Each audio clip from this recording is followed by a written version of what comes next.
take the attendance, isn't it? You're going to Yes, send it ma'am. to register. Okay? So I need not worry about that. No, ma'am. Yeah, excellent. Okay, Ma, start. Mr. Ganeshan, 54-year-old male from Villivakam, came with chief complaint of breathlessness on exertion for 6 months, chest pain on exertion for 6 months, 1 episode of loss of consciousness 3 months back. History of presenting illness. The patient was apparently normal 6 months back, after which he developed dyspnea, which was gradual in onset, progressive in nature. It was grade 2 according to New York Heart Association classification. Aggravated on exertion, relieved by rest. It was not associated with cough or wheeze or sputum. The patient also had history of paroxysmal nocturnal dyspnea 3 days ago, which occurred 2 hours after sleep. Then after 30 minutes, it relieved after he went to an open area afterwards. And, then there's no history of orthopnea, trypopnea, and platypnea. He had history of chest pain for the past 6 months, which was retrosternal location, crushing type, radiating to the left arm, and not associated with food intake. And the chest pain was intermittent in duration, ma'am. He had history of syncope, 1 episode 3 months back, which was preceded by lightheadedness, sweating, and blurring of vision. The loss of consciousness was for 2 minutes, and it was not associated with tongue biting or involuntary defecation or micturition. No history of palpitation, no history of hemoptysis, no history of easy fatigability, no history of recurrent respiratory tract infection, no history of pedal edema, no history of abdominal distension, no history of right hypochondrial pain, no history of puffiness of space. Past history. Wait. So you finish your presenting complaint. Yes, ma'am. Okay, excellent. So which system patient has got problem now? It's probably cardiovascular system, ma'am. So why do you say that? Ma'am, there was a dyspnea on exertion, ma'am. And chest pain on exertion. He also had syncope also, ma'am. Okay, right. So these things could happen only with the cardiovascular system, not with the respiratory system or any other system. No, how can you rule out the respiratory system? Ma'am, dyspnea can occur in respiratory system also, ma'am. Yes. But in respiratory system, it won't be. It will be always. Or it will occur always, ma'am. Not with exertion alone, ma'am. Dyspnea. Then it will be associated. Ma'am. So you think? So you tell me a condition where the respiratory system problem won't happen with the exertion.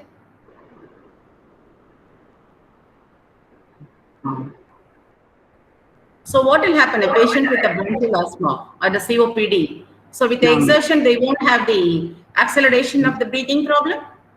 No, nocturnal they'll have, ma'am. Nocturnal dyspnea. See, you have to be very, very clear. Okay?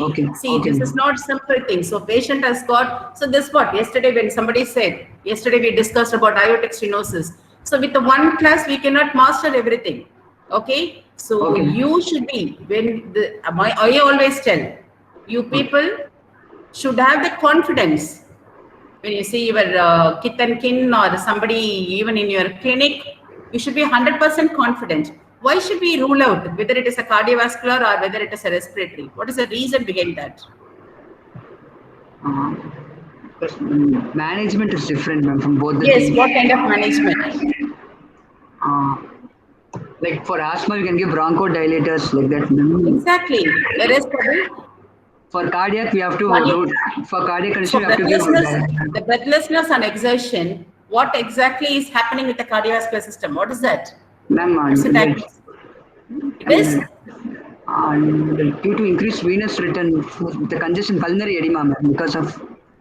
So tell me one word, one diagnosis.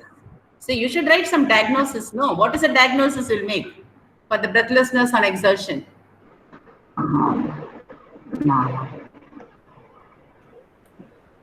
This case, aortic. What exactly means? What is heart failure? Heart. Okay. Is it heart failure or not? Yes, ma'am. Left ventricular heart. So whether this is a heart failure, then Yes, you have ma'am. to differentiate whether this is Right side or left side heart failure. exactly whether this is a left heart failure or right heart failure. Yes, ma'am. Okay. Immaterial of that, the management is going to be Different, ma'am. Right. what is it? What is the management? For right heart failure, First we'll give line. diuretics, ma'am. For right heart failure. Diuretics, excellent. So here you are going to give the diuretics and make sure this is a heart failure. So your dyspnea on exertion is a heart failure. Then it is up to you to rule out whether this is a cardiac or vascular. There is a difference, isn't it? So Yes, ma'am. cardiac means it's basically whether it could be endocardium or myocardium or pericardium. Okay. Am I right or wrong? Yes, ma'am. Okay. So endocardium is always, it is a valvular. Whereas Okay, it's a ma'am. myocardium in the form of the coronary artery disease affecting the myocardium, the thing is. Whereas even the cardiomyopathy, that also can present with a failure, isn't it? So we'll go to that. So it's a myocardium. Okay. Pericardium again, whether it is infective cause, whether it is going to be infiltrative cause or whatever, we'll go for that. So in the cardiac, you have to say. Then for the vascular, that would be vascular include what? That, Vascular include what? Major thing. no. Yeah. What is it? Aortic. Iota. Okay, Yeah. so it is iota. So iota per se can be affected, isn't it? Okay, Whether it ma'am. could be, because of Dilatation. atherosclerotic diseases, or whether it could be due to some congenital heart diseases, following the connective tissue diseases. So the management for that, general management is diuretic. Then we have to pinpoint. So your approach for the breathlessness on exertion first, dyspnea on exertion. Once your major complaint, you say breathlessness. But once you start presenting, history of presenting complaint, you should say with the dyspnea on exertion. Okay. So in the dyspnea on exertion, your idea is to rule out whether this is the cardiac or respiratory, or even it could be a abdominal condition also. Tell me an abdominal condition where they can have breathlessness.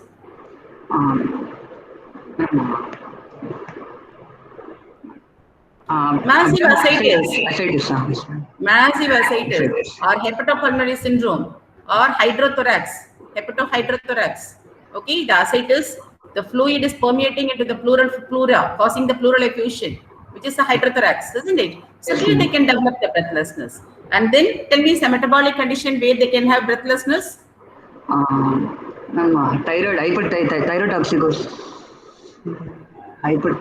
Breathlessness.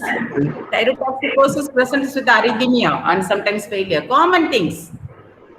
Metabolic acidosis. What is it? Diabetic ketoacidosis. Ketoacidosis. So any kind of metabolic acidosis. One is the metabolic endocrine cause. It could be due to some toxins also can cause. Okay. So tell me, okay, I'm just diverting. Right. This is a 41 scenario. Okay. A 40-year-old man. Okay. In this, the lockdown period, coming to the hospital with the breathlessness. Okay. And you see the patient also complaining of the dimness of the vision and patient in acidosis. What kind of diagnosis is it? Metabolic acidosis patient has. And patient also has palpitation. What is it? In this lockdown period, somewhere in the, in the outskirts, other districts, breathlessness, dyspnea on exertion, palpitation, blurring of vision, you do the ABG, metabolic acidosis. Any poisoning? What poisoning? Is it poisoning or something else?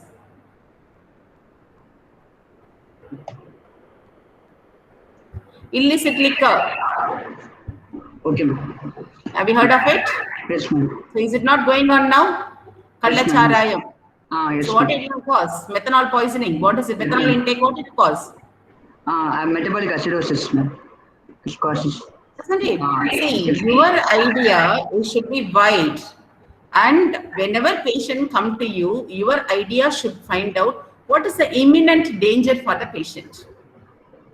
Okay, so is that the thing? Like if the patient has a dyspnea on exertion, just acute onset, what are the causes? Anyway, what are the causes for acute onset? Like I said, one is a poisoning or the methanol intake. Okay, you can take it. Yes, yes. What are the other causes for the acute onset of the breathlessness? Pulmonary embolism, Exactly, very good. pneumothorax, Very good, excellent. massive pleural effusion, Massive also chemothorax. Massive pleural effusion is, they'll have the history for a long time, isn't it? Whereas Okay. pneumothorax happening suddenly. okay, Right. First and foremost, before pulmonary embolism, what is it?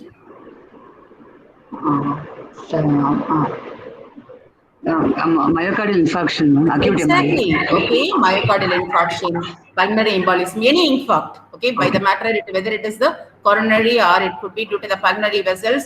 So there's an infarct happening with the vessels, isn't it? Right. Yes. Then, as we said, it's a trauma, whether it is a pneumothorax, right? Okay. Yes. Yes.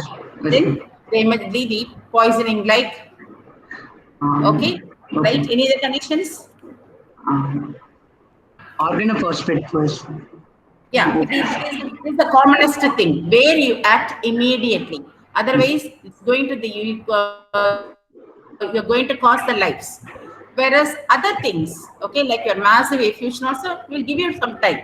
Then you go for the other causes.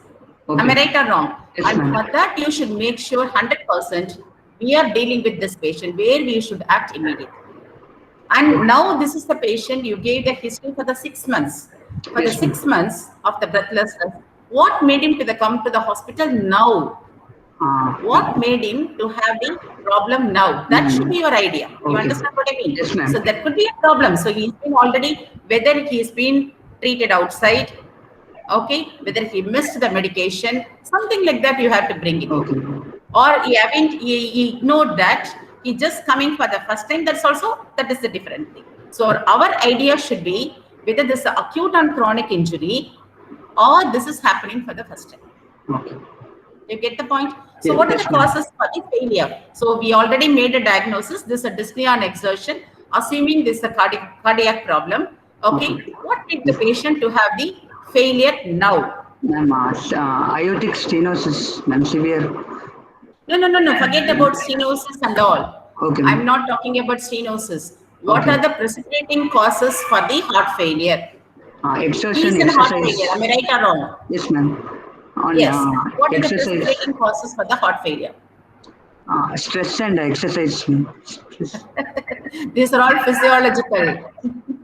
Oh, you mean okay. So you haven't touched the book then. No, acute coronary syndrome. Acute coronary syndrome. Okay, so right, as we said, it's an infarction happening with the infarction. Yes. Before that, see, you have to read. You should have the sound knowledge with the theory also. Then only we can collaborate. If you don't study, you think this is only the presenter saying some few things and then forget it. That's not the way. So, what are the precipitating factors for the heart failure? Infection, infarction. What kind of infection? Viral infection, myocarditis. Any infection by the matter. Any infection will cause tachycardia. Okay. Any infection cause septicemia. Okay, so whether it's a bacterial infection or viral infection, but the foremost one for the valvular heart disease, what is that infection called? Rheumatic heart disease. Rheumatic heart disease. Already underlying valvular heart disease infection. What infection we are worried about? Staph epidermidis. Infective endocarditis. Or not heard the term? Yes. Huh? Okay, which can worsen the valve, either perforation or abscess can develop, it worsen the valvular lesion. So where the surgery is mandatory. Okay, so we need to find out, this is not, yesterday we did the aortic stenosis, we mastered it, it's not. Okay, each person is different, same way, each disease is different. Even if it's the same disease, it will present differently. It is up to us. Okay, every time you should learn something new, right? So infection, any infection, as you said by the matter, but what are the infections? Very important thing, because we have to treat them. Okay, even it could be a corona. So tell me now, see, so recently one actor died, isn't it, after vaccination? Yes. So whether this is the incidental or it could be whether it is precipitated, we never know. Isn't it? Anything can happen. So if we are going to be treating doctor, so you'll be asked many questions. How will you answer if you don't know? Am I right or wrong? Yes, ma'am. Okay, so you should be knowing about what precipitated the problem now. If it is going to be already having for some time, or if the patient coming for the first time, what is the thing? Then you go again. You get the point? So Yes, that ma'am. should be the attitude. So infection, infarction, if the patient is not complying with the medication, or sometimes if the patient on medication, too much of diuretics. So what it will cause if the too much of diuretics? Loss of intravascular volume, ma'am. So what are the things? What will happen? Too much of loss of volume. Oh, okay. Then apart from that. Hypokalemia. Exactly. So what it will cause? Hypokalemia. Tremors and cardiac muscle Cardiac? fixing, cardiac failure. Cardiac? What Arrhythmia, cardiac? arrhythmia, ma'am. Cardiac Arrhythmias, arrhythmia. excellent. So cardiac arrhythmias. Okay, so unless otherwise you correct the arrhythmia, you are not going to treat the patient, isn't it? So Yes. we need to find out what are the precipitating factors. There is a chapter on heart failure. Davidson heart failure. Go and Yes, read ma'am. about it. Okay. Okay. So Okay. then you have to find out. Okay, that will only will support. Okay. So here you said this patient has got the grade 2, isn't it? Grade 2 exertion. So Yes, what is the ma'am. grade 2 for the dyspnea and exertion? What are the grading you got? Totally grade 2, 4 What is grades. MMRC? For respiratory system, we use it, ma'am. For respiratory cause of dyspnea. For the cardiac, it's only New York. New York. But, in Harrison, they gave even MMRC is accepted in cardiac. Anyway, so okay, tell me about the New York Heart Association. Ma'am, the grade 1 is uncustomized work, ma'am. When the patient does tremendous exercise like that, he'll develop dyspnea, ma'am. Type 1, class 1, ma'am. Yes, go ahead. Class 2, class 2, he develops when doing ordinary activity, ma'am. Like climbing stairs, and grade 3 is less than ordinary activity. Like getting up from the bed itself, he'll get dyspnea, ma'am, while doing small things. Then grade 4, dyspnea at rest. Okay, dyspnea at rest. Okay, right. Yes. So what is it? What is the progression now for him? Now it's grade 2, ma'am. Now.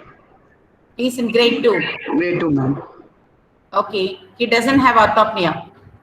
Doesn't have orthopnea, ma'am. So how do you get the history of orthopnea from the patient? Ma'am, the patient developed breathlessness immediately on lying down, ma'am, while sleeping. Like 2 minutes, within 2 minutes it will get, and will get relieved after he wakes up, ma'am. Okay, that's all you get the history. Any other history you can get to confirm? So how do they sleep? Whether it's night or day, how do they sleep? They cannot lie flat. What do they do? Left lateral position, ma'am. Left lateral position. They cannot lie down, man. Yes, ma'am. Night time it will happen, ma'am. So whether they sleep in the sitting posture or whether they use the pillows. So how many pillows they use? Before how many they used, now how many they use. So that gives the severity. Okay. So the history taking is an art. It is not simply the questionnaire you are having and putting it. So this is present, this is absent. It is not that way. So you will be missing. Okay. So with each history, you should go in depth to find out. You can make a diagnosis with the history. So what is the age of this patient? My age is 54 years. 54. Okay. So if the patient is young, 20 years old, is it possible for a 20-year-old to have the problem? The similar complaint. Tell me some cardiac condition where he can have similar complaints in 20 years. It's a hypertrophic obstructive cardiomyopathy. Hypertrophic obstructive cardiomyopathy. Excellent. Okay. Then. So hypertrophic obstructive cardiomyopathy, how do they present? Same syncope on exertion. So breathlessness on exertion. That's the first complaint. No, ma'am. Syncope on exertion will be the first. Exactly. So it's arrhythmia. So sudden cardiac arrest. Yes. So actually, the young fellows, we are seen usually on the playground, football, people, athletics or the players. Yes, Okay, ma'am. so suddenly falling, collapsing to the ground.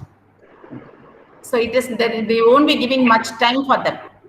For the hypertrophic cardiomyopathy, usually it's the cardiac arrhythmias and collapse. That is the common things. Okay, yes. Okay. Right. Tell me some other cardiac condition. Congenital. So is it congenital or it could be acquired? For you, the diagnosis is congenital or acquired? Acquired. Is it always acquired? Can No, it be ma'am. congenital? Yes, when bicuspid valve, bicuspid aortic Exactly. valve. Any other condition where the patient can have the chest pain, breathlessness on exertion. Mitral stenosis. They all are acquired. We are talking about congenital, where the patient can have the chest pain, cardiac chest pain, coronary AV fistula. Okay, coronary AV fistula. See, the thing is, you cannot, if we don't know things, we cannot hide away. We should find out. Okay, so that's why I told already Anashwara.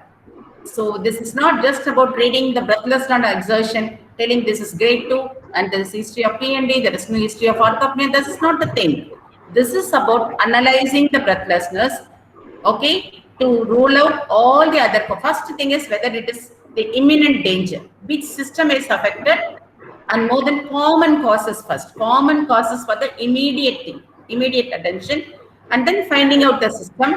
And then from the system again, the causes, whether it is a congenital or acquired. So how to differentiate. So that should be our way of reading and analyzing.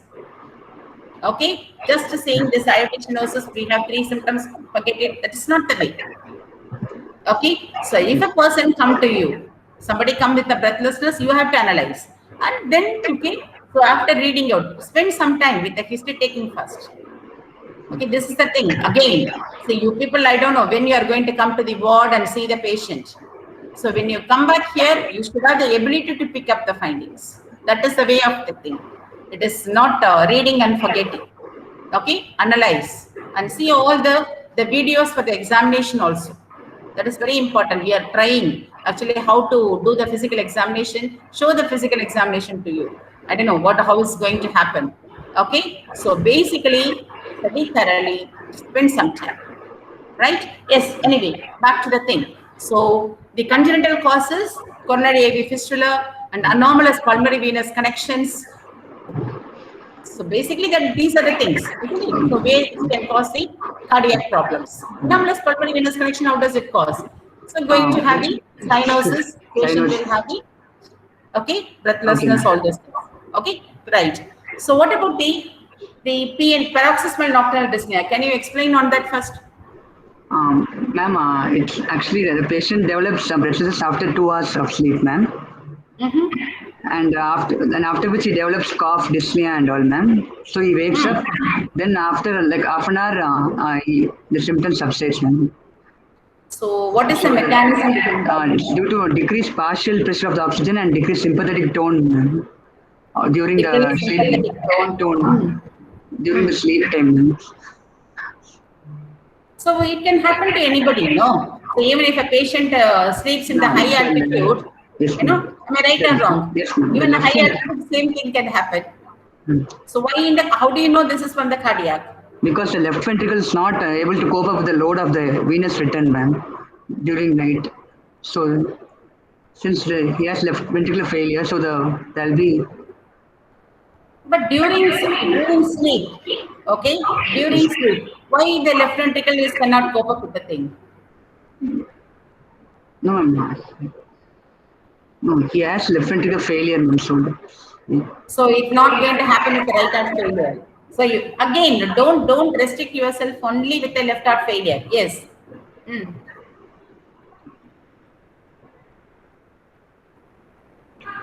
So basically when you lie down, okay, all the interstitial fluid. So the other things what you said earlier, there's 2 points, valid points. Apart from that, okay. So when you lie down, the interstitial fluid, it's going into the intravascular compartment, okay, which is going to put increased venous return, and more stress on the heart.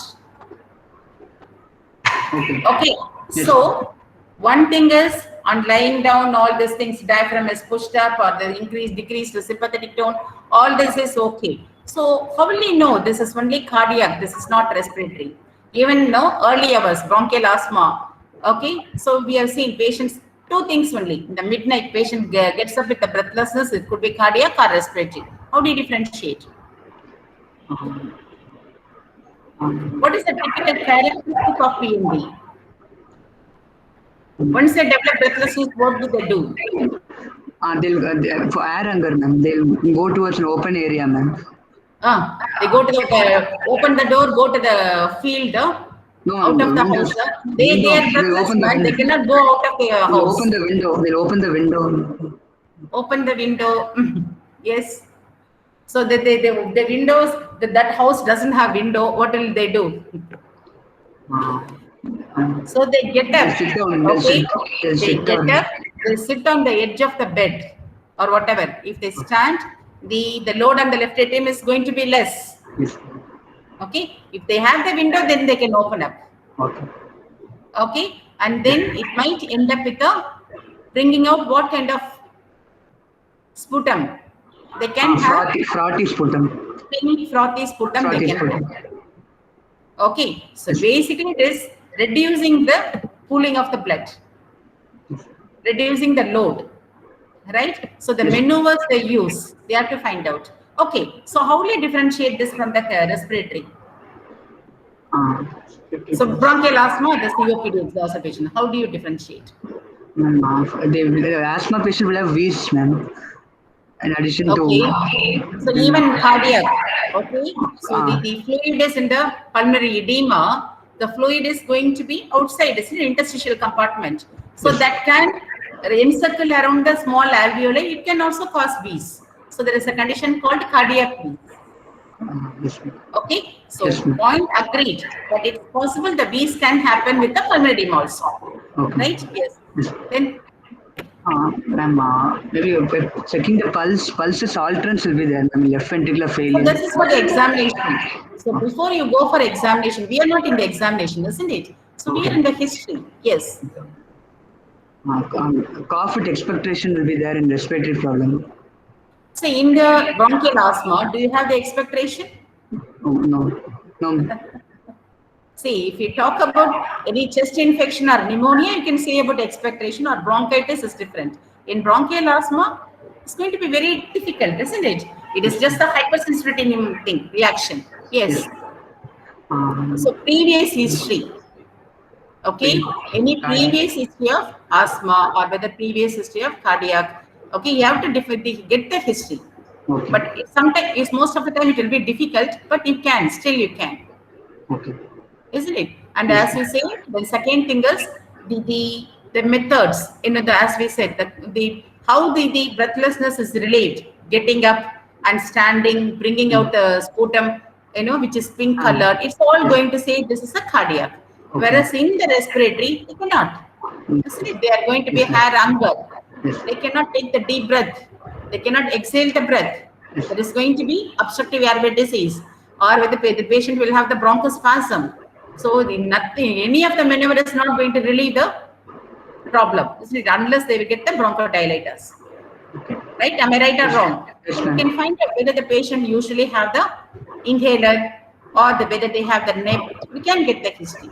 Then, as you say, in the examination, you go for whether the patient is cold or patient is warm. So where do you get the coldness? The cardiac or respiratory? And cardiac, ma'am, cold. Cardiac. Okay. Whereas in respiratory, it will be why? Cardiac, because perfusion is good, ma'am. It's more like hypercapnia, Oh, okay. isn't it? Again, the hypoxia can cause a hair hunger, can cause the extremities cold. Okay, but most of the time, isn't it? So retention of the CO2 can cause the warm. But immaterial in cardiac failure, it will be the cold extremities will be there. Okay, these are subtle things, and the other things are there that will go for the examination. But in the history, you should find out whether they have the previous episode and what kind of the thing also. Whether the history is very, very. The thing is, the precipitating factors, like going in the cold or any anxiety. These things can also precipitate cold, and the history of co-exposure or stress can also increase the angina. It is all very mixed one, very difficult. Okay, but it is up to us to differentiate, and it could be confirmed with the examination. Okay, Yes, good, ma'am. excellent. Okay, go ahead with the chest pain. Chest pain for the past 6 months, which was retrosternal location, crushing type, and was radiating to the left arm, and it's not associated with food intake, and it was intermittent in duration. What is the duration? Is it not important? Uh, Is it not important duration? it's Why? Stable angina, the duration is about 20 minutes, like that, 20 minutes like that now, maximum. For 20 unstable, minutes. Okay, 2 to 10 minutes. If it is going to be more than 30 minutes, usually it is unstable angina. MI, myocardial infarction. Okay, is it mandatory for any cardiac problem to have the pain? Chest pain? Can it be painless? Initial stages, maybe. Initial stages. Huh? Initial stages of cardiac. Initial stages. Patients Ma'am, having diabetics. Pardon, ma? MI in diabetics. Exactly. So MI in diabetic, and one more, elderly people. Okay, elderly people also, they just have the breathlessness, they just present with the pulmonary edema, or some people will just collapse. Okay, so syncopal attacks, that's in maybe the inferior wall infarction and all. Okay, conduction disturbances, they go for the immediately, they'll have only syncope. So only when you take the ECG, you can find out. Okay, so elderly people is this called variable presentation. Okay, it's not always mandatory to have the chest pain for the cardiac problem, for the MI especially, right? Yes, then. So you have to find out the time. This is not, the duration of the chest pain, and as I said, other things. Okay, postprandial, that's okay. And you also find out what kind of, whether any medications they take, it's relieving them. And how do you say this is an unstable angina? You Does not relieve on rest, man. Unstable angina. said the word state. It's not relieved on medication. Three characters. Relieved on rest, man. Not relieved on rest. Not relieved on rest. This is what is the, basically it is the accelerating type.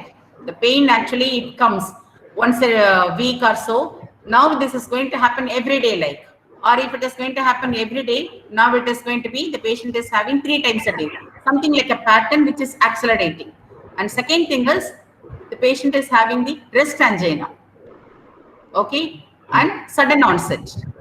Sudden onset, increasing, accelerating pattern, and rest angina, it is going to be unstable angina. So, what is the pathology behind that? What is that? Why? The rupture of the plate, man. That atherosclerotic This is plate. basically there, it is only a narrowing. Okay, stable angina, and it is going for giving you time for the investigation and the management at all, to give you time. But here you have to have immediately, where the patient should be admitted, with where do you admit? Basically, yes, for the unstable angina, what precaution you will take in admission? Unstable angina comes into the group of the acute coronary syndrome. Am I right or wrong? Yes, ma'am. Yes. So, what is the precaution you take for admitting the patient? Because this is a very important thing, isn't it? The hospital with a PCA, okay, angio, what is that, facility available. Okay, primary coronary intervention facility, percutaneous coronary intervention facility availability, where there is there, it is better to. So it's not just sending the patient somewhere, it's not right. You get the point? So yes, these are all the small things, but we should know. Okay, yes, right. So what are the causes? Again, same thing. Why it cannot be cardiac? Retrosternal pain. This is cardiac, you said. I'm sorry. Why can't it be other conditions? What are the differential diagnosis for your chest pain patient? Ma'am, in aortic dissection, it can be between the pain will refer to the interscapular area, ma'am. Back. Okay. Then, Yes. Excellent. pericarditis, it will be stabbing pain, ma'am. Pericarditis. Stabbing. Grandpa stabbing. Pericarditis. What else it could be? They assume like a Mohammedan praying posture. They just bend forward, sitting and bend forward, where it can alleviate. But here in cardiac, they'll be just lying still. Okay, so they are afraid to move also. Okay, and the other, the radiation or whatever I mentioned, different. But here in the pericardial pain, it's also retrosternal pain the patient can have, and but it's they assume sometimes. Okay, that Mohammed, how the Muslims pray. Yes. Then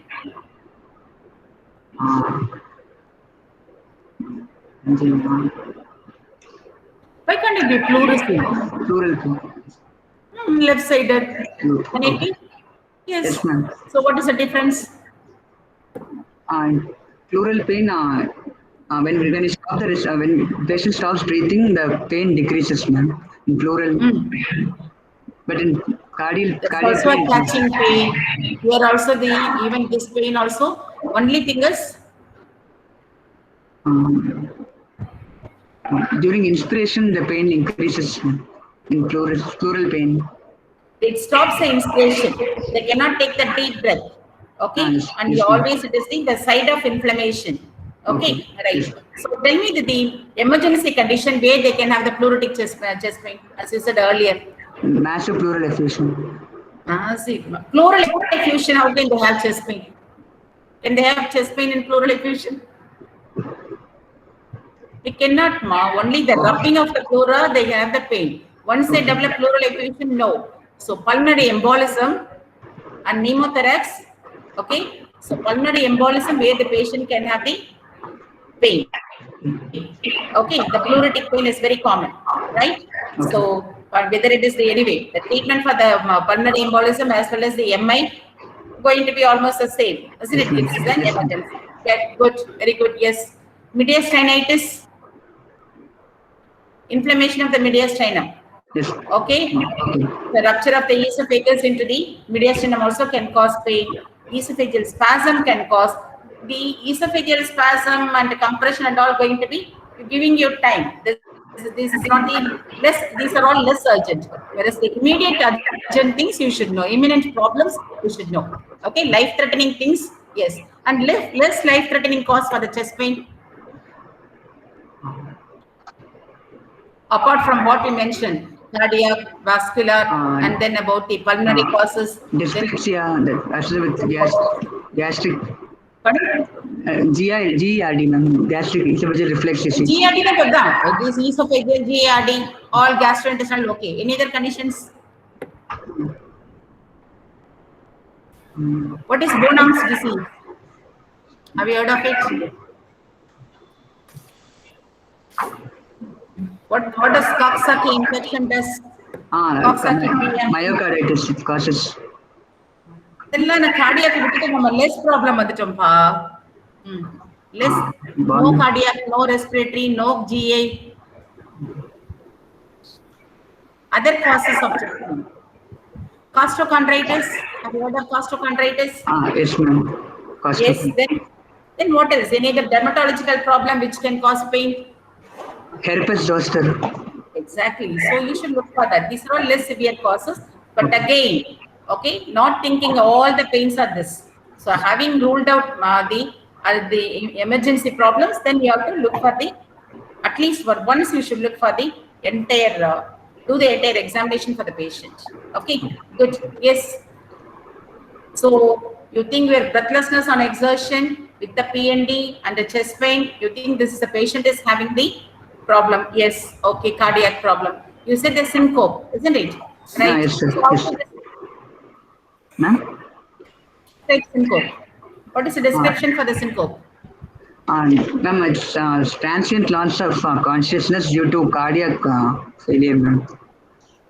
Due to decreased cerebral perfusion. Transient loss of consciousness due to decreased cerebral perfusion.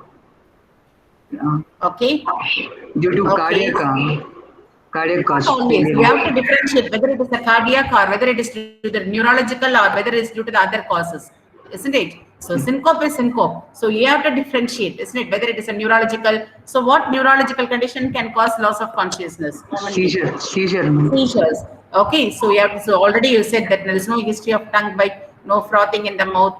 Okay. So and there is no whether the patient is not found in a pool of feces or urine. So it is up to us to find out. Okay. Then other causes for the syncope? Hypovolemia. Hypovolemia. Yes. Volume loss. Yes. What is Shock. common condition for the syncope? Common cause. Heat stroke. Enedama? Heat stroke. I can't get you. Heat stroke, ma'am. Heat stroke. Heat stroke. Common things, ma'am. So once upon a time it was found in the regular OP and clinics and all. Nowadays it's not seen among the youngsters, among you guys. Vasovagal syncope. Not heard of it? Vasovagal? Yes. அப்படின்னா என்னன்னு கேக்குறீங்களா? Long standing. Okay. So any anxiety episodes. It's a vagal. What does vagal stimulation will cause? Bradycardia. Depression. Isn't it? So it's all the vasovagal syncope. Then other things are the other mixturation, cough syncope. This people always come up with that. Postural syncope. Okay, very important thing. Okay. And then drug-induced causes also you should find out. So what are the drugs you should be asking for this patient? Antihypertensive drugs can cause. All again. No. Vasodilators mainly, and the nitrates and. Very good. Vasodilators, excellent. Nitrates, Then alpha blocker, and nitrates can cause. Nitrates, okay. Then where? Excellent. Vasodilators, well said. Any other cause? Beta blockers. Okay. Hey, blow your secret. So, like vasodilatation, you say the pooling of the blood. Same way it is going to be bradycardia also, bradyarrhythmias also. Okay, so you have to find out whether. So it is not the cardiac condition, only outlet obstruction. Arrhythmias. You should be asking about the history of arrhythmia, whether it is tachyarrhythmia or the bradyarrhythmia, which can cause the syncopal episodes. Understand? So you get the history. Yes. And then you already said history of fatigability. No history of fatigability. No history of fatigability. Yes. Why fatigability in cardiac patients? Because less oxygen supply goes to the less cardiac output. Decreased cardiac output. That will cause the fatigability. That's all. So make it very simple. The idea and thing. And one more thing we should know for the vascular, any claudication. Okay. So whether patient has got the claudication pain. What is claudication? Intermittent pain and yes. Pain often goes what on. Pain? What is a very descriptive pain? Excruciating pain. Okay, any arterial occlusion. Okay, so the patient will have the very severe, that is excruciating pain on walking, on exertion. Okay, so the pain occurring at rest is called due to what? An exertion is arterial pain. Rest. Neuropathic pain. All neuropathic pain, they always appreciate during night or lying down. Okay, when they walk, the patient has a problem is, we all know what is the reason for that, isn't it? During exertion, the muscle need the energy which is not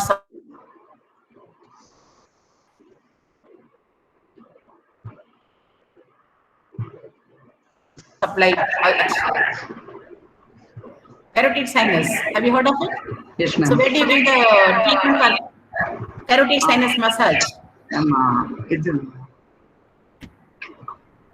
PSVT, ma'am. PSVT. Supraventricular tachycardia. Okay. So that is the treatment allowed. So when the patient has got heart rate more than 150, right? When they give the massage. What will happen is vagus stimulation again.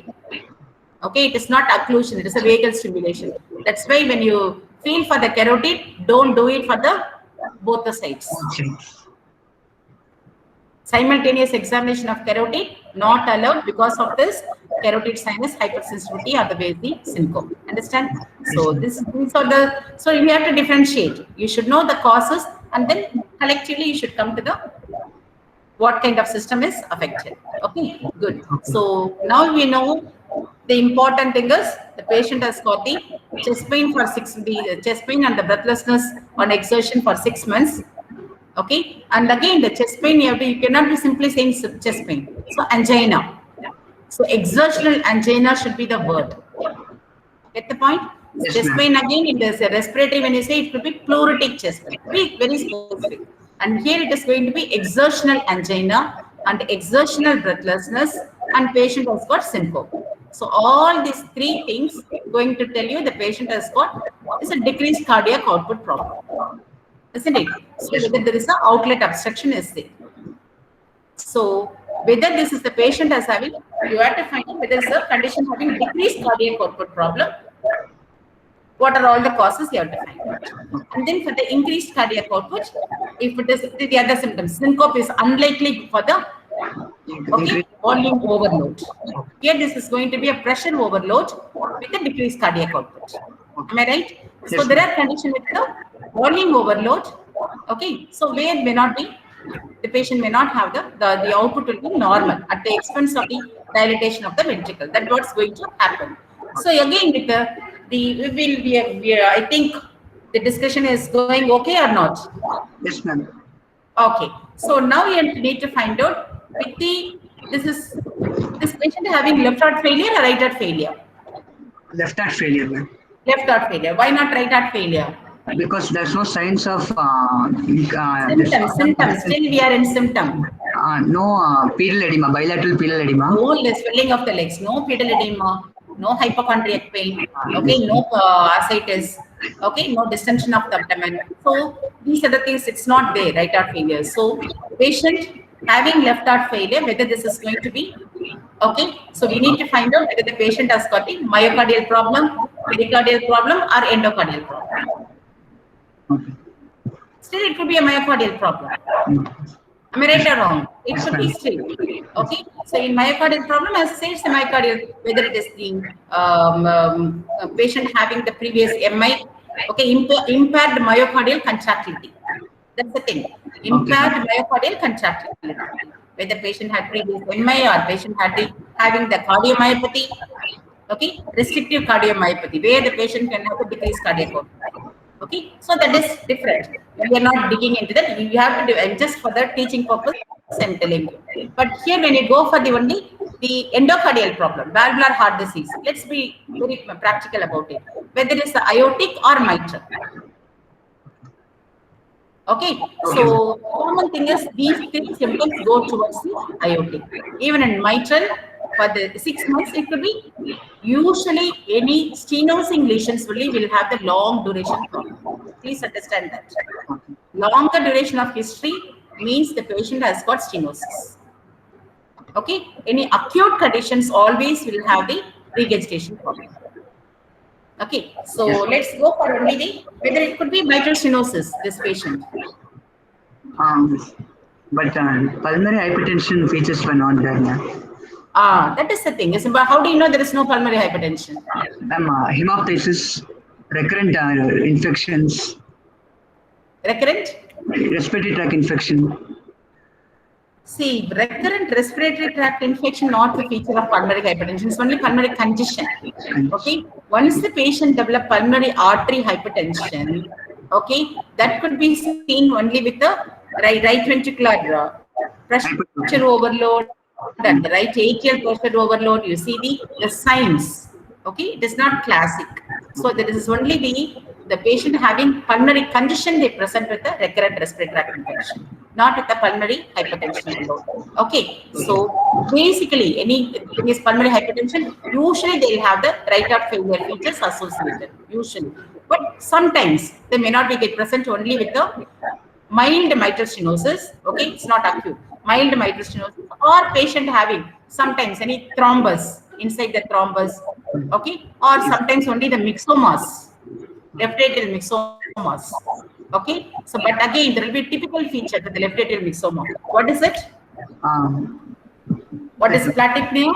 Platypnea, while sitting erect, the patient developed dyspnea. Yes. So if there is a pedunculated myxomas, okay, the growth, it just falls on the outlet, it can cause sudden onset of the breathlessness. Okay, so that is very common. The obstruction. Or if it is a sessile, then if there is no peduncle, there is no use at all. So these are the few things actually when cause the acute exacerbation. Acute, it's like a flash pulmonary edema. They present with the acute condition on the already going for the thing. It's very uncommon, but it can happen sometimes. Okay, so common things, the common teaching is for exertional breathlessness, exertional chest pain, and syncope, it goes towards the common diagnosis is, and again in the middle-aged man, it go for the aortic stenosis. Hello, Anup, are you there? Yes, ma'am, I'm there. Yes. Hello? Hello, am I audible? Yes, ma'am, you're audible, ma'am. Yeah. Okay. So here again, so as we already said, common condition is, what are the causes according to the age group? According to the etiology, it can vary. So if you have to find out the history, if it is going to be bicuspid aortic valve, it's a congenital condition which can cause aortic stenosis. And if it is going to be more than 50 elderly people, it's the atherosclerosis. The rheumatic can happen anytime. But again, the atherosclerosis is common for the elderly people. So you have to differentiate. That's all for the theory. We'll go for this. But in the history, you should concentrate more on the analysis for the whether this is a cardiac and the respiratory. Okay? Right. So the other things are well done. Right. Go for the past history. There's no previous similar episodes in the past. He's a type 2 diabetic for the past 12 years and he was controlled. And no history of rheumatic heart disease. And just sorry for disturbing. Yes, only one more thing is, what are the causes for the chest pain in a patient with aortic stenosis? I'm left ventricular hypertrophy. Because there are 4 or 5 causes for that. Due to left ventricular hypertrophy, the oxygen demand is not met. So maybe that's exactly. So the muscle thickness, isn't it? So the increased muscle thickness can cause. Yes, very good. Oxygen demand is more. Excellent. One. Then second.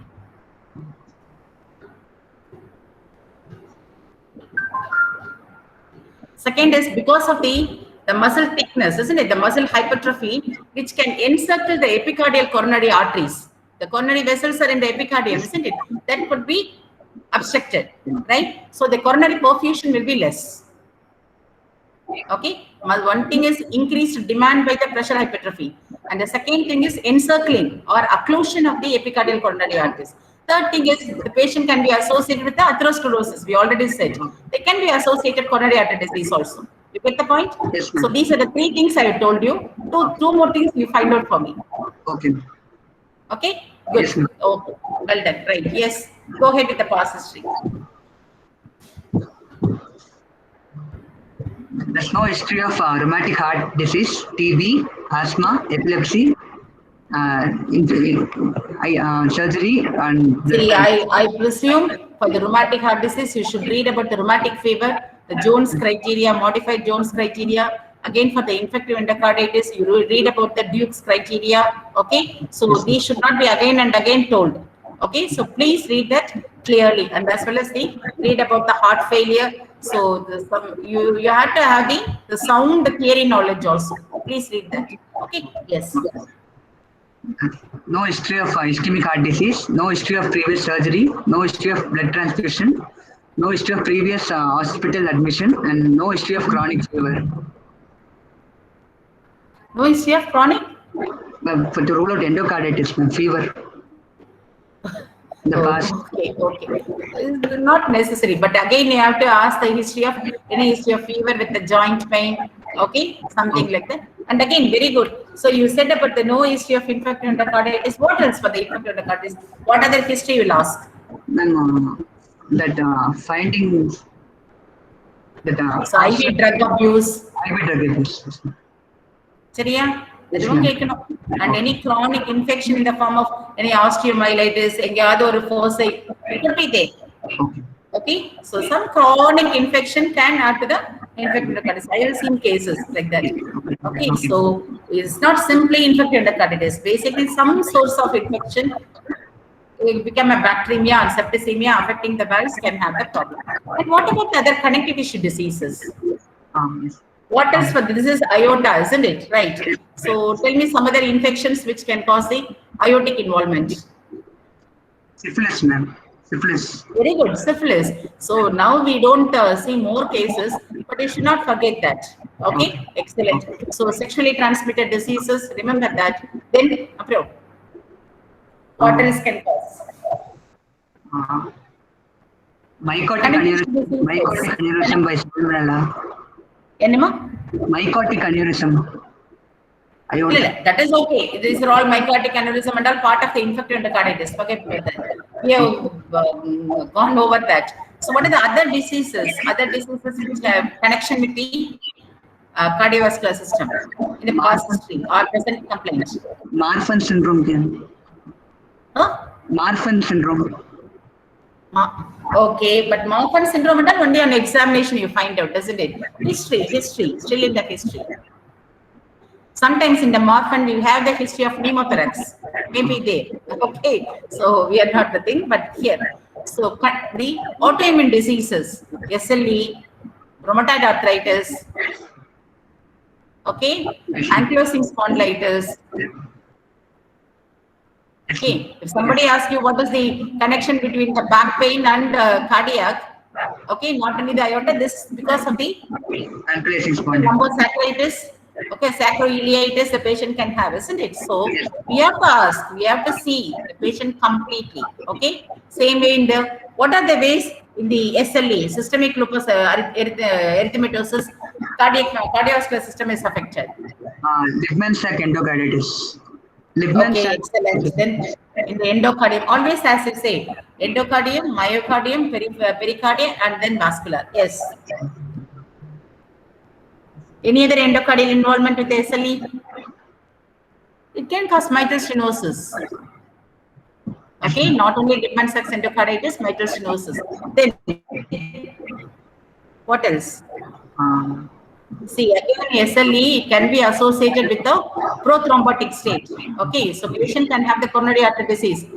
Okay, it's like a prothrombotic. That's all I can tell you. Yes. Then pericardial effusion. So pleural, like a pleural effusion, they also can have the pericardial effusion. Okay, so autoimmune diseases you should be knowing, like rheumatoid arthritis also can have similar picture. Pericardial effusion. And then in the vascular, it is mostly with the spondylitis, they have the aortic regurgitation they can have. Okay, so when you, the thing is, if they have two different picture, if it is possible, bring the two things in under one roof, or you can have it, two things patient is having. Okay. You cannot ignore. Okay. Okay. So the important things are you need to find out for this condition what are the cause history I am looking for, and if they have anything else, you have to get the history, then try to find out. Okay. Okay. Yes. Excellent. Then yes. Then family history. Apart from the cause history. His mother died of heart attack at the age of 65 years, ma'am. Okay. And there's no history of rheumatic heart disease, dyslipidemia in the family, and no history of sudden cardiac death also in family. So nowadays the rheumatic heart disease is all going down. It is more of the coronary disease are coming up, isn't it? Yes. Then personal history is not a case. It's not a case of smoker, not an alcoholic, and not an IV drug abuse. It's not a case of smoker. Not a smoker. Not a smoker. It's not. It doesn't smoke. Okay. Smoker. Not a smoker, not an alcoholic, and it's not an IV drug abuser. Even for alcoholic, no, you should not say not an alcoholic. So the alcoholic means it doesn't say, the thing is the dependent people. So whether the alcohol intake is there or not. If it is alcohol intake, then you have to find out whether this is a physically dependent or the patient has got the mental dependence. Okay. It's a mixed for alcohol, how to assess the security? Alcohol. CAGE.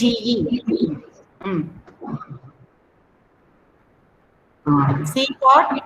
When people say he has to cut down, because that's why that's what mean he is an alcoholic. He's taking too much. So he is supposed to cut down. C for cut down. A for people are annoyed with his alcoholic drinks. Okay. And G is he is feeling guilty. He's taking too much, and so he is feeling upset now. So G for guilty. E is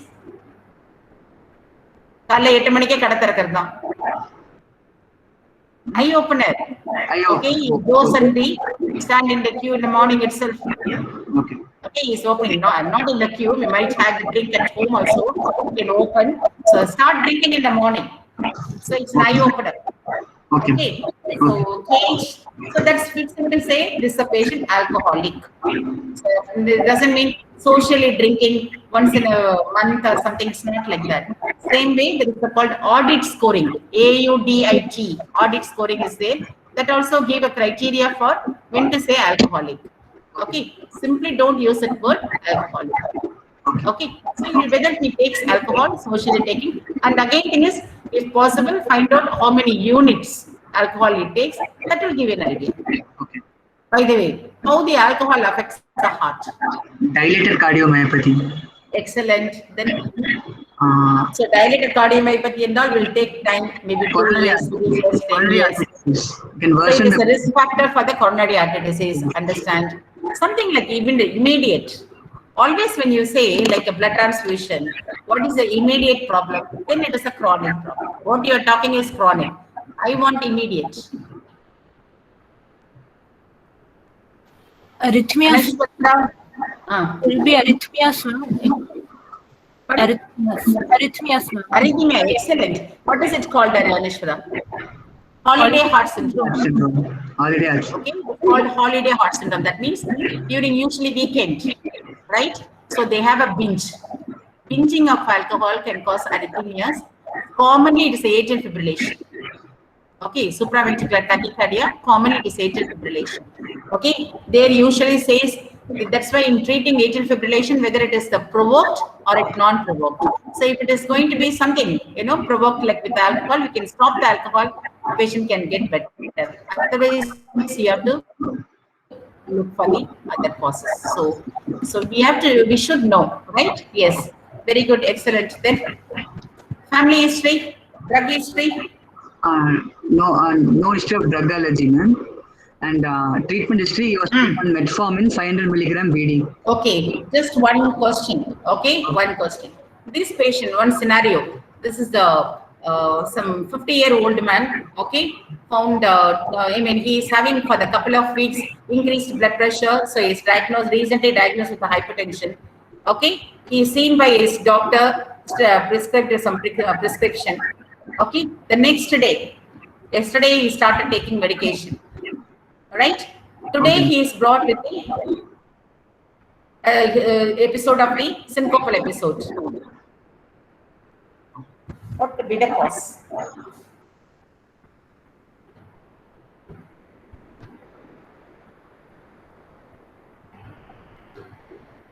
Ma'am, I didn't get the question. You didn't get the question. Okay. This is some middle-aged person, 50-year-old man, diagnosed with the recent onset of the rise in BP, this otherwise hypertension. Okay, a couple of times his blood pressure is recorded, which seems to be high, and his doctor prescribed medication yesterday. Okay, this morning he is brought to the casualty with the syncopal episode. What is the reason? Maybe he was falsely diagnosed. He just had white hypertension. Doctor la தப்பு இந்த மாதிரி எல்லாம் வந்து போஸ்டர்லயே படிச்சு doctor ஆயிட்டோம் அப்படின்றியா? Or maybe விடுமா doctor கரெக்ட்டா தான் சொல்லிருக்காரு. Maybe he was prescribed nitrates, vasodilators. Vasodilators என்னமா மெயினா வரும் நைட்ரேட்ஸ்ல இமிடியேட்டா ஹெட்டேக் தான் வரும், throbbing headache. வேற some more. So again nitrates கொடுத்தாருன்னா blood pressureக்கு அப்ப நிஜமா டாக்டரே இல்லதான். ஆன்ஜியோடாக்கு கொடுத்தா கூட ஒத்துக்கலாம். What is the first dose hypotension? Have you heard of that? First dose hypotension. With calcium. Calcium. With alpha blocker. Yarna With alpha blocker. Alpha blocker. alpha blocker la first dose hypotension irukku. AC inhibitor. Very good, excellent. AC inhibitors. Okay, AC inhibitors cause the first dose hypotension. Okay, so that's why they always say take the blood pressure, those tablets in the night. You get the point? The first dose should be given during the night. So anyway, they go to sleep. So if you give in the morning first dose, okay, so immediately there may be chances for the problems, giddiness or the syncopal episode.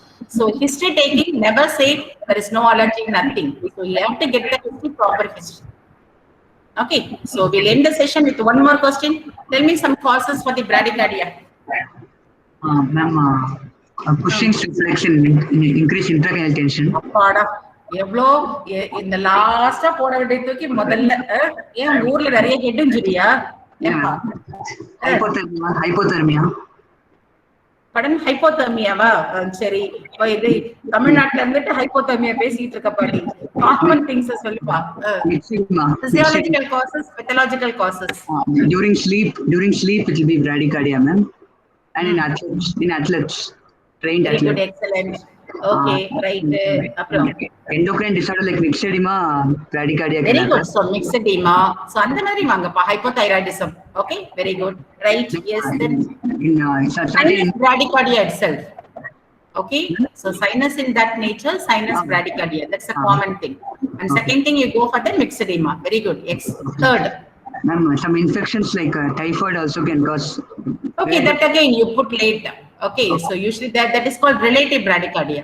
Okay, so relative bradycardia you expect for this temperature you need 10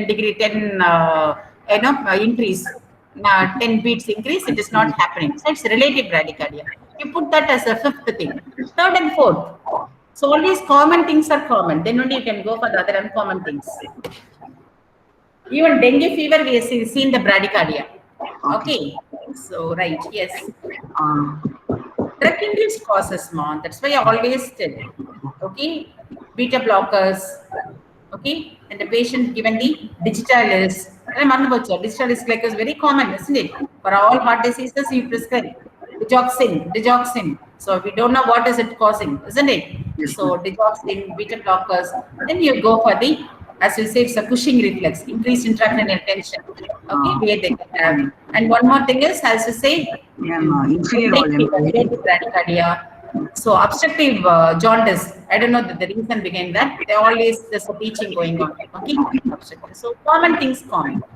Okay, right, good, excellent. We stop with this, right? Thank you. Any questions?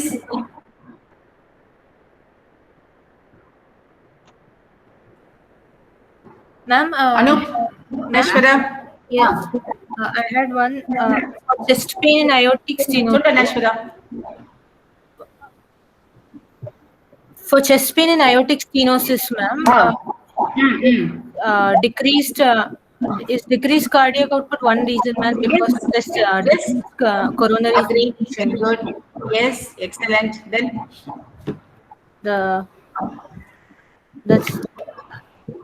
that's all. One more thing, find out. Okay, good. Enna Anup? Shall we call it a day? Are you okay? Yes, ma'am. Yes. Yes, ma'am. So we go for the examination. We'll see how it goes. Okay. Okay. We go for the examination proper later. Okay, next class. Right? Okay. So if the attendance, give it to the registrar. Thank you very much for the participation. Bye. Thank you, ma'am. Thank you, ma'am. Thank you, Ma. Thank you, Anishla. Thank you. Thank you, ma'am. Thank you, Doctor.